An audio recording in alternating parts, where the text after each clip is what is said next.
There's only one thing Lee and Aaron like about this ugly kitchen. We found this table that we love. So we're gonna gut the kitchen, and in less than 2 weeks, we'll show you how to build unique recessed storage, tricks for covering an ugly radiator, and some tips of the trade for buying soapstone. This is hot, man. Stick around for this remarkable retro renovation. Now the appliances can be staged, and the templating for the soapstone can begin. Most countertop fabricators make their templates these days out of plastic, thin strips of wood, or even cardboard. Not this guy. He's using a digital templating device. The machine uses a stylus that records the different points on the counters, brings it back to the shop where they can view it, move the template around, and then it cuts the slab automatically. And now, how about a brain teaser? Soapstone is a durable, non-porous rock. So, what is one of its main components?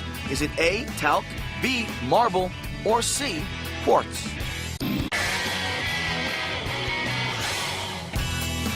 So, what is one of the main components of soapstone?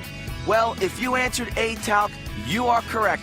In fact, it is the talc in soapstone that gives it its soft feel, almost like that of a dry soap, and that's where it gets its name. We are now 9 days into Lee and Aaron's kitchen renovation. The upper cabinets have been hung, flooring was put down, and toe kicks were installed. The measurements for the counters have been brought here, where Aaron and I are going to select some soapstone for their countertops. And this is our first slab. This would be Minnesota soapstone. What I'm going to do is I'm going to wet it down, and that's going to represent what it looks like when it's oiled. It's oiled. Now, soapstone doesn't have pores, so it doesn't need to be sealed. And you can oil it as you wish. Minnesota soapstone is a grayer tone, and it has a stronger vein to it, like you'll see here. This stone is Amazonia's black soapstone. Yeah, that's so cool. I really like that. It's a little more subtle than the the giant, you know. Yes, this has a lot more veining to it. This is hot, man. It's a nice looking This rock. one's hot. This is a gorgeous piece too. Wow. This one here is another soapstone. This is called San Luis. And this soapstone has more of a green characteristic to it.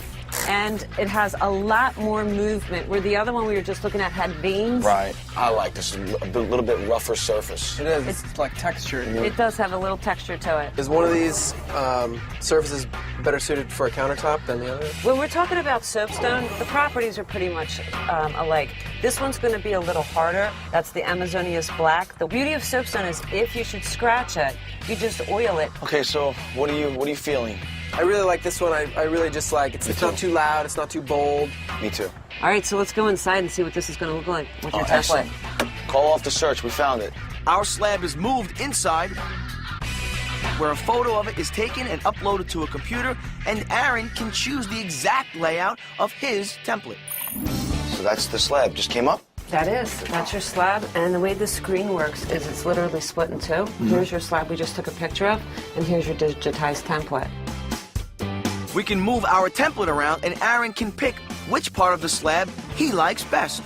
I love the way those veins look. And here is your kitchen. And that's what your counters will look like. Lee will be happy with that. Check this out. This, my friends, is where all the fun and exciting stuff happens. It's the latest technology in countertop production. This is a giant water jet saw. A sophisticated camera system is used to position and align a digital version of the template onto the stone to be cut. Then, the water jet saw uses a saw blade, and get this, a 50,000 pound per square inch water jet stream is used to help cut the stone. It cuts straight cuts and curvatures. So basically, if you can think of it, this machine can cut it. And then in about 20 to 30 minutes, the stone is cut and ready to move on to the next stage in the process. Spectacular. This is a computerized stone router. It uses a milling wheel to remove all the excess materials, and then a series of shaping wheels to shape the edge profile. Then it uses special diamond tooling bits to make sure it is the correct, precise size and shape. Okay, man, it's done.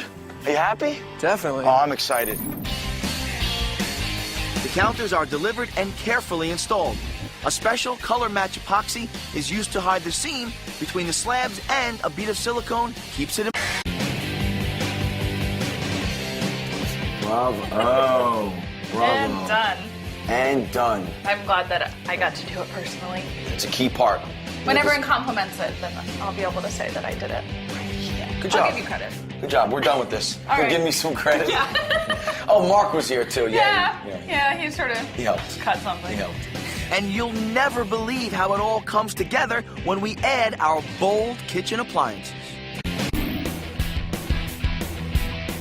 What do you think? You guys got the 50s kitchen you wanted? Yes. Yes. Yeah, we got the 50s kitchen. That's more than what we wanted. Right on. It certainly went with the red theme. Well, look to this right here. This was the inspiration. Exactly. Before, this table was one of the only things I really liked about the kitchen, and it didn't go at all. And now it lives here. It's a part of the whole thing. It's amazing. Definitely. I'm really glad that we decided to keep it, and it inspired the entire kitchen.